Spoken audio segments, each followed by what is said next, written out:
Hi అందరికీ ఎలా ఉన్నారు? Welcome back to my channel Ramya's bookish universe.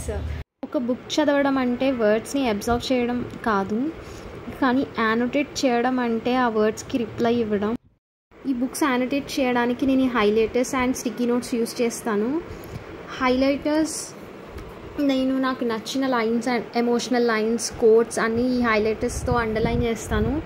And ఈ స్టిక్కీ నోట్స్ మీద నేను నా థాట్స్ రాయడము. అండ్ నాకు ఎలా అనిపిస్తుందంటే ఇది బుక్తో ఒక కాన్వర్జేషన్ లాగా. చాలా రోజుల తర్వాత ఈ పేజ్ ఓపెన్ చేస్తే నేను అప్పుడు ఎలా ఫీల్ అయ్యానో ఈ బుక్ చెప్తుంది.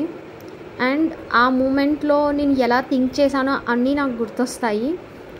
మీరు కూడా నెక్స్ట్ టైం ఇలా యానోటేట్ చేసి చదవడానికి ట్రై చేయండి. మీ ఫీలింగ్స్ నోట్ చేయండి. బుక్ని చదవడం మాత్రమే కాదు, బుక్తో మాట్లాడడం కూడా ఉండాలి.